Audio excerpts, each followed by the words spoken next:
Hello everyone, welcome back to our channel. आज हम electronic chapter के एमसीक्यूज़ करने जा रहे हैं।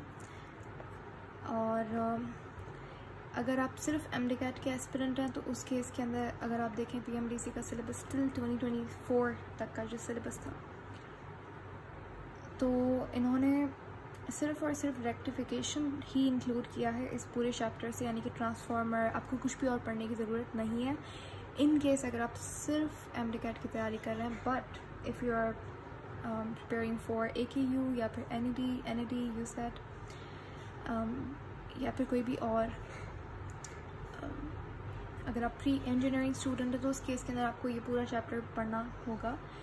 और ट्रांसफार्मर तो एक बहुत ही इंटरेस्टिंग टॉपिक है, तो बहुत मतलब इतना मुश्किल चैप्टर नहीं है ये। With that, let's start. Question number 1 कहता है द अप्लाइड इनपुट। अच्छा, रेक्टिफिकेशन का ही ये क्वेश्चन है, तो मतलब ये इंपॉर्टेंट क्वेश्चन है सारे ऑलमोस्ट देखें तो रेक्टिफिकेशन के सवाल हैं यहाँ पे। The applied input AC power to a half wave rectifier is 100 watts, यानी कि हमारे पास एक हाफ वेव रेक्टिफायर है। रेक्टिफायर एक डिवाइस होता है जो कि डायोड से बना हुआ होता है। इसका काम होता है AC को कन्वर्ट करना DC के अंदर, ये रेक्टिफिकेशन कहलाता है, ठीक है। और अगर मैं कहूँ कि DC को AC में कन्वर्ट कौन करता है तो इन्वर्टर का काम होता है ये। तो अगर हम रेक्टिफायर का काम होता है AC को DC में कन्वर्ट करना, तो इनपुट क्या है AC है, आउटपुट क्या होगा DC होगा। वो कह रहा है कि हमारे पास जो DC आउटपुट मिला है हमें वो 40 वॉट की पावर हमें मिली है। बताइए कि एफिशिएंसी क्या होगी रेक्टिफिकेशन की। एफिशिएंसी का फार्मूला क्या होता है, output upon input. And here हमें परसेंटेज के अंदर आंसर गिवन है, आप 100 से मल्टीप्लाई करवा देंगे। आउटपुट कितना है 40, इनपुट कितना है 100, multiply this by 100 cancel with 100, you get 40%। तो भाई 40% 40% उसकी एफिशिएंसी होगी। Question number 2, the ripple factor indicates the number of ripples in the. Ripple factor क्या होता है, देखिए हमारे पास रेक्टिफायर दो तरीके का है, एक हाफ वेव एक full wave. Half wave rectifier के अंदर एक डायोड लगी हुई होती है, फुल वेव के अंदर दो डायोड होती है। हाफ वेव के अंदर जो DC का आउटपुट आपको मिलेगा वो कुछ ऐसा मिलता है, यानी कि अब देखिए ये AC है, दिस इज AC के अंदर positive cycle negative cycle positive negative, ठीक है। अब हाफ वेव रेक्टिफायर क्या कर रहा है, सिर्फ और सिर्फ AC की पॉजिटिव साइकिल को कन्वर्ट कर रहा है। देखिए ये भी DC है, ये बना है आपके पास ये DC, क्योंकि सिंगल पोलैरिटी वाला जो भी करंट होगा वो DC ही कहलाएगा। ये DC है, ये भी DC है और ये भी DC है, ठीक है। हाफ वेव रेक्टिफायर ये वाला पल्सेटिंग DC बनाता है, ये वाला फुल वेव से आपको ये वाला थोड़ा सा स्मूथ DC मिलता है। तो खैर ये जो आप देख रहे हैं डिसकंटिन्यूस मैनर के अंदर जो आपको DC मिल रहा है, इसी को हम रिपल फैक्टर कहते हैं। ये एक वेव लाइक आपको रिपल दिख रही है। तो जो आपके पास आउटपुट मिलता है रेक्टिफायर से, आउटपुट क्या है DC मिलता है, तो DC आउटपुट के अंदर जो आपके पास रिपल्स है, नंबर ऑफ रिपल्स, उसी को हम रिपल फैक्टर कहते हैं। For half wave for full wave or half wave rectifier, the peak inverse voltage of the rectifier is always। चलें इस क्वेश्चन को समझते हैं। यहाँ पे अगर आपको पता है पीक इन्वर्स किसको बोल रहे हैं ये लोग तो बड़ा आसान हो जाएगा समझना, लेकिन अगर आपको नहीं पता पीक इन्वर्स वोल्टेज इन्होंने किसे कहा है तो थोड़ा सा ट्रिकी चैलेंजिंग हो जाएगा सवाल। देखें वो कह रहा है कि आपके पास हाफ वेव रेक्टिफायर है या फिर फुल वेव रेक्टिफायर है। फुल वेव के अंदर डायोड कितनी होती है, 2।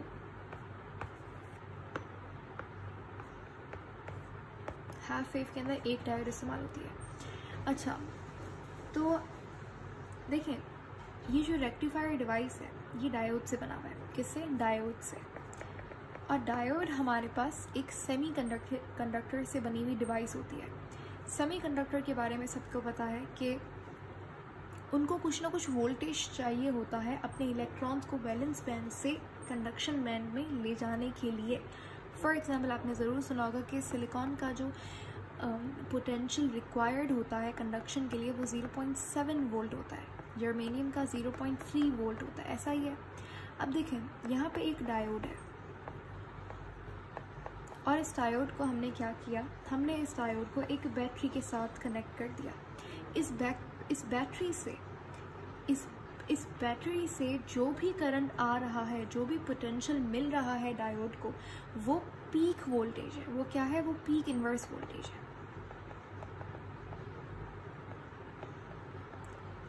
ठीक हो गया? ऐसा ही है।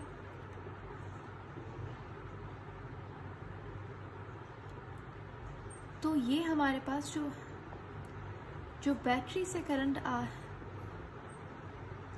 For a half wave or full wave rectifier, the peak inverse voltage of the rectifier is always okay. अच्छा जी, यहाँ पे थोड़ा सा मैं चेंज करना चाहूँगी जो भी मैंने बोला उस बारे में।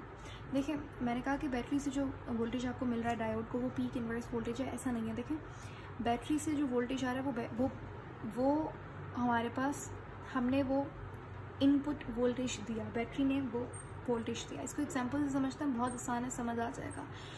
इसको इस तरीके से समझे, फॉर एग्जाम्पल आपके पास जो है बैटरी से 2 वोल्ट मिल रहा है डायोड को, ठीक है। तो ये हमारे पास मैक्सिमम वोल्टेज जो कि बैटरी प्रोवाइड करिए डायोड को। लेकिन हमें पता है ये डायोड के इस डायोड के अंदर सेमीकंडक्टर है, समझ लेते हैं सिलिकॉन है यहाँ पे, ठीक है। और ये सिलिकॉन जो है,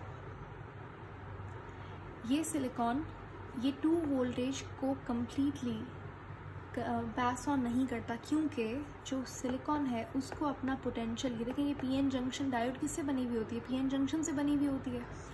तो अब यहाँ पे ये जो पोटेंशियल बैरियर है, इसको ये ओवरकम होगा तभी तो इलेक्ट्रॉन फ्लो करेंगे। ऐसा ही है, समझ लेंगे। मैंने फॉरवर्ड बाइसिंग की यहाँ पे, पॉजिटिव साइड को पॉजिटिव साइड से कनेक्ट किया, नेगेटिव को नेगेटिव से।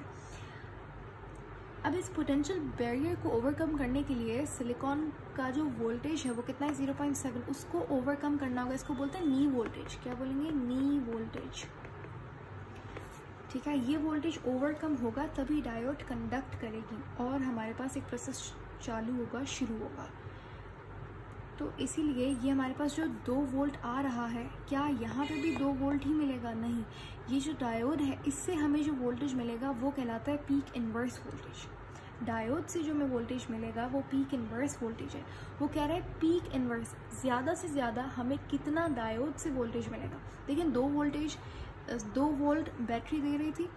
अब सिलिकॉन का पोटेंशियल बैरियर को क्रॉस करने के लिए 0.7 वोल्ट चाहिए, तो 2 वोल्ट से 0.7 वोल्ट माइनस हो जाएंगे, यानी कि इतना वोल्टेज तो सिर्फ नी वोल्टेज है। ये क्या है? ये सिलिकॉन का नी वोल्टेज है। इतना वोल्टेज तो सिर्फ ये पोटेंशियल बैरियर को तोड़ने में लग जाएगा, इतना वोल्टेज सिर्फ पोटेंशियल बैरियर को क्रॉस करने में लग जाएगा। ठीक हो गया?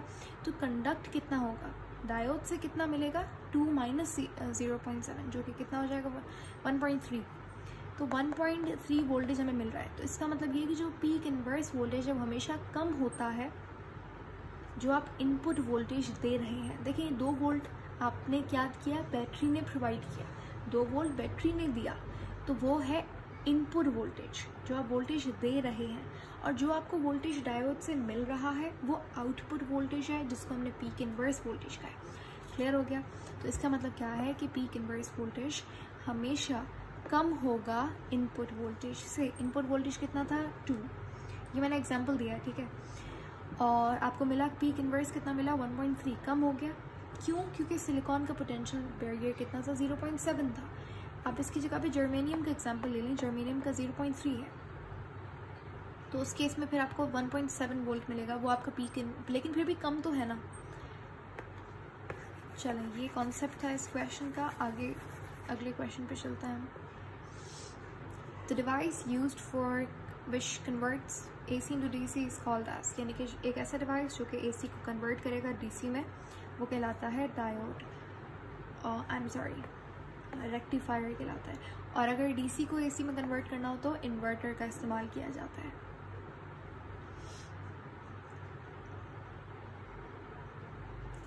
Question number 5, the types of rectification are. Rectification की 2 टाइप्स होती हैं, एक फुल वेव और एक half wave rectification. Full wave के अंदर 2 डायोड इस्तेमाल होती हैं, हाफ वेव के अंदर 1। Rectification is a process is possible by. Rectification के लिए आपको डायोड का होना बहुत इम्पॉर्टेंट है, ठीक है। तो semiconductor diode can be used as a rectifier.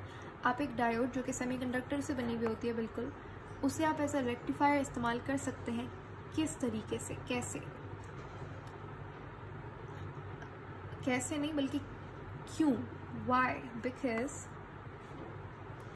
Diode को हम ऐसा रेक्टिफायर क्यों इस्तेमाल करते हैं, क्योंकि it has low resistance to the current flow when forward biased and high resistance when reverse biased. देखिए ये बायसिंग का मतलब क्या है, जब भी आप एक डायोड को, ये डायोड, ये देखिए ये डायोड का सिंबल है, ठीक है, इससे डरना नहीं है, डायोड का सिंबल है सिर्फ, जैसे बैटरी का सिंबल ये है वैसे डायोड का ये सिंबल है। जब भी आप एक डायोड को कन्वर्ट करता है एक एक्सटर्नल पोटेंशियल सोर्स के साथ, यानी कि एक बैटरी के साथ, एक सेल के साथ, इस प्रोसेस को हम बायसिंग कहते हैं। बायसिंग दो तरीके से होती है, क्या बोलते हैं, बायसिंग। अब बायसिंग दो तरीके से होती है, एक होती है फॉरवर्ड बायसिंग, होती है रिवर्स बायसिंग। फॉरवर्ड बायसिंग क्या होती है, बहुत सिंपल है। देखिए डायोड का दो टर्मिनल होता है, पी और एक एन। पी यानी कि पॉजिटिव, एन यानी कि नेगेटिव। जब आप पी को, डायोड के पी टर्मिनल को बैटरी के पॉजिटिव टर्मिनल के साथ कनेक्ट करेंगे और एन वाला नेगेटिव से हो जाएगा, यानी कि पॉजिटिव पॉजिटिव से, नेगेटिव नेगेटिव से, ये कहलाता है फॉरवर्ड बायसिंग। फॉरवर्ड बायसिंग के अंदर करंट कंडक्ट होता है और पोटेंशियल बैरियर कम होता है, थिन होता जाता है। लेकिन रिवर्स बायसिंग के अंदर आप पी को नेगेटिव से कनेक्ट करेंगे और एन को पॉजिटिव से, ये कहलाती है रिवर्स बायसिंग। इसके अंदर करंट फ्लो नहीं करता, ठीक है। तो फॉरवर्ड बायसिंग के अंदर लो रेजिस्टेंस होती है करंट को और हाई रेजिस्टेंस होती है रिवर्स बायसिंग के अंदर, जो कि सही बात है। लेकिन देखते हैं आगे वाले ऑप्शंस को भी हम लोग पढ़ लेते हैं। It has low resistance to the current when forward biased. देखिए वो पूछ रहा है कि डायोड को आप रेक्टिफायर की तरह क्यों इस्तेमाल करता है, तो उसका रीज़न हमें फाइंड करना है। ये स्टेटमेंट तो बिल्कुल ठीक है, लेकिन क्या ये हमारे क्वेश्चन को मैच कर रही है, वो आपको जानना इंपॉर्टेंट है। अब ऑप्शन बी भी बिल्कुल सही है, ऑप्शन बी में स्टेटमेंट बिल्कुल ठीक है, गलत कुछ भी नहीं है इसमें। लेकिन you need to figure out कि what statement is better for your question. आपको रीज़न बताना है इस चीज़ का, अपनी तरफ से नहीं, कुछ भी सही लग रहा है तो वो आप लगा देंगे। ऑप्शन सी भी पढ़ लेते हैं। It has high resistance to the current flow when reverse biased, ये भी बिल्कुल सही बात है। Its conductivity increases with the rise of temperature. आप सेमीकंडक्टर डायोड को यूज़ करते हैं एज ए रेक्टिफायर। रेक्टिफायर का काम होता है एसी को डीसी में कन्वर्ट करना। और आप डायोड को इस्तेमाल क्यों करते हैं, क्योंकि ये बिल्कुल सही जवाब था, ऑप्शन नंबर ए। यही इसका रीज़न होता है कि रेक्टिफिकेशन का मतलब होता है एसी को डीसी में कन्वर्ट करना। तो अगर हाफ वेव की बात करें तो अगर ये मेरे पास एसी है, ठीक है, तो रेक्टिफायर क्या करता है, इस एसी को कन्वर्ट करता है डीसी के अंदर। समझ लीजिए ये हाफ वेव रेक्टिफिकेशन है। तो यहाँ पे क्या होता है कि जो फॉरवर्ड बायस्ड हिस्सा है, हाफ वेव रेक्टिफिकेशन का मतलब क्या होता है कि आप एक डायोड का यूज़ कर रहे हैं, तो अब यहाँ पे हमारे पास ये एसी जो है वो डीसी में कन्वर्ट हो गया और यहाँ पे जो हिस्सा देखिए फॉरवर्ड बायस था वो गुजर गया और जो हमारे पास रिवर्स बायस था पार्ट वो यहाँ पे स्टॉप हो गया, वहाँ पे करंट फ्लो नहीं हुआ। दोबारा से फॉरवर्ड बायस में करंट कंडक्ट हुआ, यहाँ पे दोबारा से रुक गया। तो यानी कि बेसिकली रेक्टिफायर के पीछे कॉन्सेप्ट यही होता है कि फॉरवर्ड बायसिंग में करंट फ्लो करता है, रिवर्स में नहीं, रुक जाता है, फॉरवर्ड में करेगा, रिवर्स में नहीं, इस तरीके से, ठीक है। Option A is the right option, यही रीज़न होता है। फिर है question number 8। In the half wave rectifier, हमारे पास ये हाफ वेव रेक्टिफायर का यहाँ पे डायग्राम आपको दिख रहा है। मैं यहाँ पे बता दूँ, ये हमारे पास क्या है, ये डायोड है जो कि मेन प्लेयर है इस गेम का। यहाँ पे हमारे पास अगर आप देखें तो इन्होंने एक रेजिस्टेंस के लिए रेजिस्टर लगा दिया और ये हमारे पास इन्होंने टर्मिनल्स को मार्क किया है। तो अगर ये एक हाफ वेव रेक्टिफायर है तो बताइए जो वेव फॉर्म हमें मिलेगी, जो आउटपुट हमें मिलेगा, आउटपुट कहाँ मिलेगा, सी और डी, यहाँ पे हमें आउटपुट मिलेगा। यानी कि इस रेजिस्टर में जो करंट आएगा वो क्या आएगा, वो डीसी आएगा, ठीक है। और अब ये हाफ वेव रेक्टिफायर, अभी बहुत बार मैंने ये चीज़ रिपीट की है कि हाफ वेव रेक्टिफायर के अंदर जो हमारे पास आउटपुट हमें मिलेगा वो कैसा होगा, वो पल्सेटिंग डीसी होगा और सिर्फ पॉजिटिव साइकिल ही कन्वर्ट होती है, बाकी वो वाली रुक जाती है। तो ऑप्शन ए में नहीं, ये गलत है, ये गलत है, ये तो एसी है प्योर, ये तो नेगेटिव साइकिल नहीं, ये भी नहीं होगा। ये क्यों नहीं होगा? क्योंकि इसमें नेगेटिव साइकिल हुई है, नेगेटिव नहीं होती, पॉजिटिव होती है सिर्फ। ये क्वेश्चन भी आपसे पूछा जा सकता है कि हाफ वेव के अंदर पॉजिटिव साइकिल होती है या नेगेटिव, या दोनों नहीं होती, दोनों फॉरवर्ड में होती है। फुल वेव रेक्टिफायर में दोनों साइकिल होती है। फुल वेव में ऐसा ग्राफ बनता है, ठीक है। यहाँ पे पॉजिटिव भी हो रही है, नेगेटिव। यहाँ पे क्या हो रहा है? यहाँ पे सिर्फ पॉजिटिव हो रही है, नेगेटिव वाली ब्लॉक हो रही है, ये रिवर्स बायसिंग की वजह से। क्वेश्चन नंबर 9 है हमारे पास, for the given circuit of P N junction diode. ये हमारे पास एक डायोड है, ठीक है। हमें बताना है कि कौन सी स्टेटमेंट यहाँ पे सही है। तो इसको देखते हैं। देखिए ये हमारे पास डायोड है, डायोड, और ये हमारे पास क्या है? ये बैटरी है, एक्सटर्नल बैटरी। ये रेजिस्टर है जहाँ पे हमें अपना आउटपुट मिलेगा। अब यहाँ पे ये जो ये है, ये पॉजिटिव टर्मिनल है, ये नेगेटिव टर्मिनल है।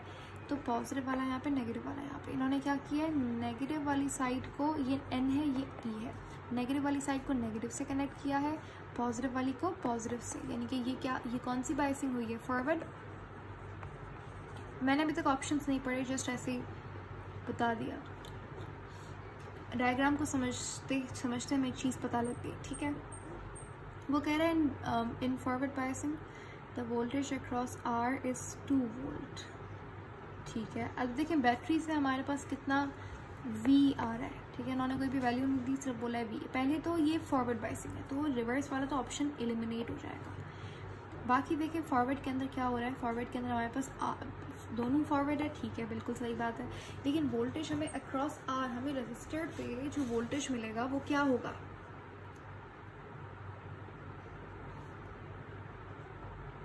सोचें थोड़ा इस बारे में। अगर यहाँ पे देखें, ये फॉरवर्ड बायसिंग हुई भी, यहाँ पे फॉरवर्ड बायसिंग के अंदर जितना भी आप पोटेंशियल दे रहे हैं आपको V ही मिलेगा, डबल होके नहीं आपको रेजिस्टर पे वोल्टेज मिलेगा। तो ऑप्शन सी यहाँ पे बिल्कुल सही है। Question number 10, the simplest type of rectification known as half wave rectification is obtained bye.